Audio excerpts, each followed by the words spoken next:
Noriu palinkėti 7 dienos adventistų bažnyčiai daug Dievo palaimos, įgyvendinti tuos viešpaties valios planus, kuriuos ši bažnyčia vykdo, saugodama šeimą kaip instituciją, skelbdama Dievo žodį, padėdama skurstantiems, silpniesiems, nes pasaulyje yra daug religingų žmonių ir daug įvairių religijų, bet yra skirtumas būti religingų ir būti tikinčių.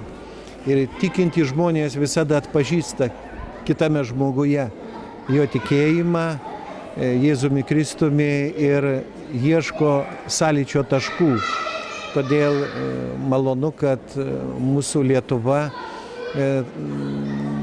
per tiek metų pasižymėjo tuo tokiu religiniu plačiu požiūriu ir religijoms teikia saviraiškos laisvę.